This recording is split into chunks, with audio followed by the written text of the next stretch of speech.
Assalamualaikum warahmatullahi wabarakatuh. Shalom, Om Swastiastu, Namo Buddhaya, Salam Kebajikan. Dewan Juri yang terhormat, pertama-tama perkenalkan kami, tim dari SMA Negeri 2 Jakarta memperkenalkan diri terlebih dahulu. Nama saya Tamara Alwani sebagai pembicara pertama. Nama saya Catherine Zeta-John, saya akan bertindak sebagai pembicara kedua. Dan saya Niko Chandra, merupakan pembicara ketiga dari tim kami.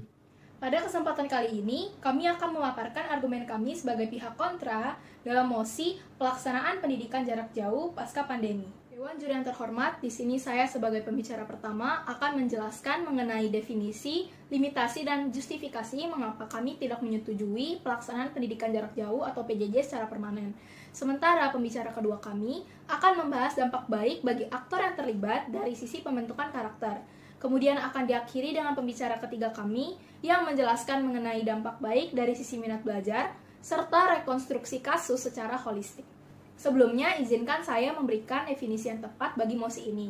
Pendidikan jarak jauh atau PJJ adalah mekanisme di mana siswa-siswi Indonesia menerima pendidikan melalui media daring atau online, termasuk di dalamnya Google Meet atau Zoom, dan tidak bertemu secara langsung dengan para guru. Sementara pasca pandemi adalah situasi di mana keadaan sudah kembali normal, dalam artian wabah virus sudah bukanlah ancaman bagi masyarakat. Di masa itu, di mana situasi sudah normal, tidak ada lagi wabah COVID-19, artinya sudah tidak ada urgensi untuk melakukan PJJ. Pada awalnya, PJJ sendiri hadir sebagai solusi bagi sektor pendidikan yang dirasa tidak memungkinkan bagi siswa dan guru untuk bertatap muka. Apalagi di pandemi ini, penularan virus COVID-19 sangat cepat dan mudah. Tentu kita tidak ingin siswa dan guru tertular virus, sehingga jalan yang dapat kita ambil pada saat itu adalah PJJ.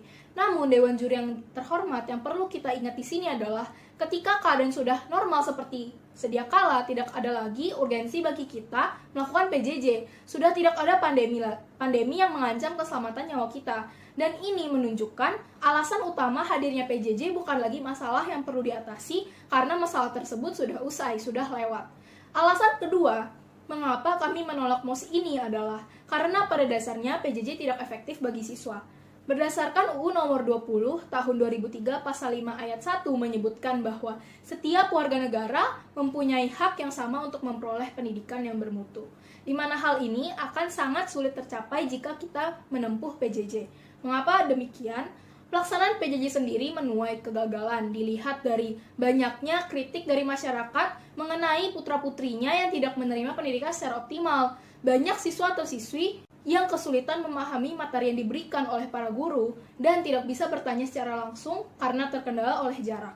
Hal ini menyebabkan siswa tidak paham akan materi yang diberikan, kemudian tidak menutup kemungkinan mereka akan gagal dalam pelajaran, terutama bagi siswa atau siswi yang berada di daerah terpencil atau jauh dari kota. Mereka menerima dampak yang sangat besar dari PJJ. Dengan kurangnya infrastruktur di daerah mereka, PJJ merupakan hal mewah yang sangat sulit untuk didapatkan.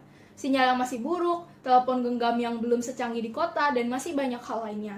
Akibatnya, mereka menjadi lebih sulit, bahkan mereka tak bisa mengakses PJJ. Mereka kehilangan kesempatan untuk belajar yang harusnya pada dasarnya merupakan hak yang dijamin oleh UUD 1945, dan ini sudah membuktikan bahwa UU nomor 20 tahun 2003 belum terrealisasikan secara sempurna karena sulitnya warga negara dalam hal ini adalah siswa untuk menerima pendidikan yang bermutu. Apalagi hak yang didapatkan oleh setiap murid itu berbeda.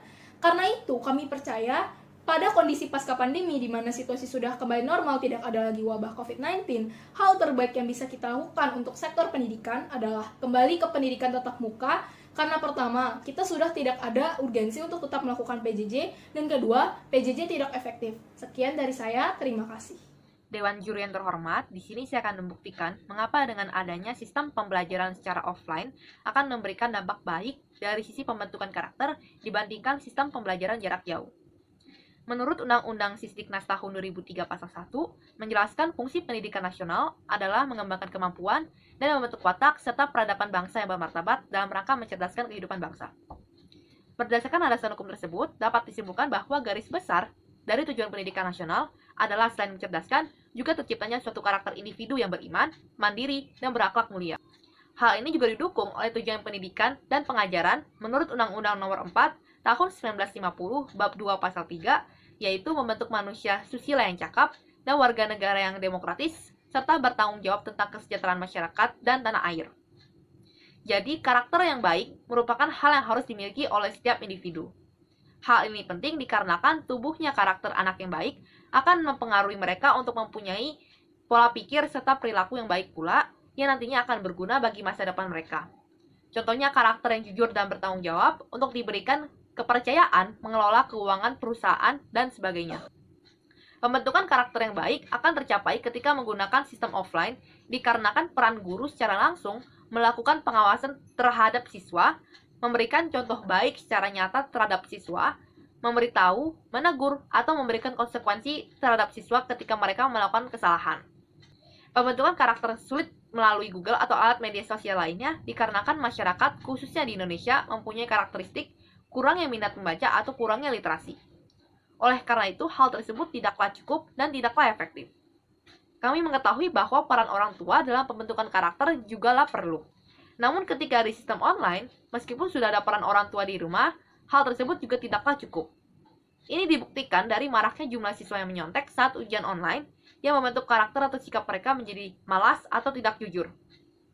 Contohnya ketika diberikan soal ujian dari guru, siswa cenderung untuk memilih jawaban di Google dibandingkan mempunyai rasa ingin tahu tentang materi apa yang dipelajari serta bagaimana mereka bisa memecahkan soal secara mandiri. Hal itu terjadi dikarenakan tidak ada pengawasan langsung dari guru maupun dari orang tua. Orang tua pun juga sulit untuk mengetahui anaknya yang menyontek atau tidak dikarenakan faktor mereka yang sibuk atau 1001 cara dan alasan anak untuk terlihat tidak menyontek. Oleh karena itu, kami yakin ketika menerapkan pembelajaran jarak jauh hanya akan memperparah atau mempersulit tujuan pendidikan melalui peran guru untuk membentuk suatu karakter yang baik. Sekian dari saya, terima kasih. Dewan juri yang terhormat, saya sebagai pembicara ketiga dari pihak kontra akan menjelaskan mengapa dengan menerapkan pembelajaran tatap muka atau belajar offline akan meningkatkan minat belajar para siswa dan merekonstruksi kasus dari pihak oposisi secara holistik. Masuk ke dalam substansi yang pertama. Seperti yang kita ketahui, bahwa ketika kita menerapkan sistem pembelajaran jarak jauh, banyak masalah yang muncul. Seperti salah satunya, para siswa tersebut cenderung malas ketika mereka di rumah dan tidak produktif. Pertanyaannya, mengapa hal tersebut dapat terjadi? Hal ini terjadi karena ketika mereka di rumah, lingkungan mereka belum tentu adalah orang-orang yang sedang belajar seperti yang siswa tersebut seharusnya lakukan. Sehingga, motivasi belajar bagi siswa tersebut ialah sangat kecil, Dewan Juri yang terhormat. Kami percaya bahwa mereka butuh suasana belajar yang nyaman dan produktif seperti pada saat mereka di sekolah, yang melibatkan peran guru dan siswa, yaitu guru sebagai monitoring, controlling, dan evaluating bagi siswa yang sedang berproses dalam belajar. Hal ini juga berdasarkan tujuan pendidikan menurut UU Nomor 2 Tahun 1985, adalah untuk mencerdaskan kehidupan bangsa dan mengembangkan manusia yang seutuhnya, yaitu bertakwa terhadap Tuhan Yang Maha Esa, memiliki pengetahuan, sehat jasmani dan rohani, memiliki budi pekerti luhur, mandiri, berkepribadian yang mantap, dan bertanggung jawab terhadap bangsa. Sehingga dengan peran guru dan siswa tersebut akan mencapai tujuan pendidikan tersebut, Dewan Juri yang terhormat. Kami percaya hal itu tidak akan bisa dicapai ketika siswa tersebut bertemu guru dan teman belajarnya secara daring. Di lingkungan sekolah, mereka juga butuh bergaul secara langsung, menghadapi berbagai karakter manusia, dan belajar bersikap menghormati orang yang lebih tua dari mereka, bukan? Ini adalah hal yang sulit dilakukan selama mereka bisa bersembunyi di belakang kamera dengan berbagai alasan teknis yang tidak bisa dicek kebenarannya oleh guru yang bersangkutan, bukan? Kemudian, saya akan merekonstruksi kasus dari pihak oposisi. Yang pertama, di level justifikasi, kami telah membuktikan bahwa PJJ adalah suatu sistem yang tidak efektif bagi sebagian besar siswa. Kami telah menjelaskan bahwa banyak masalah sosial yang terjadi ketika sistem ini diterapkan, seperti adanya siswa yang tidak bisa mengakses pendidikan secara efektif, gagal memahami pelajaran dari guru dengan baik, dan lain sebagainya. Yang kedua, kami juga telah membuktikan bahwa PJJ ini berdampak kepada penilaian dalam sistem edukasi dan juga berdampak kepada individu siswa tersebut, seperti pendidikan karakter siswa yang dinilai terbatasi ataupun tidak direalisasikan dengan baik, dan juga berdampak kepada individu siswa tersebut terkait berkurangnya minat belajar bagi para siswa tersebut. Maka dari itu, saya selaku pembicara ketiga sangat menyetujui argumen yang telah dijelaskan oleh rekan saya, yaitu pembicara pertama dan kedua. Mengutip dari Josephine Winda yang pernah mengatakan bahwa hal utama yang membedakan antara kualitas manusianya, jika memang kualitasnya baik dan mendapat pendidikan terbaik, tentu hasil yang diperoleh akan menjadi lebih maksimal. Serta dengan ini kami sangat menolak mosi kita pada hari ini. Terima kasih.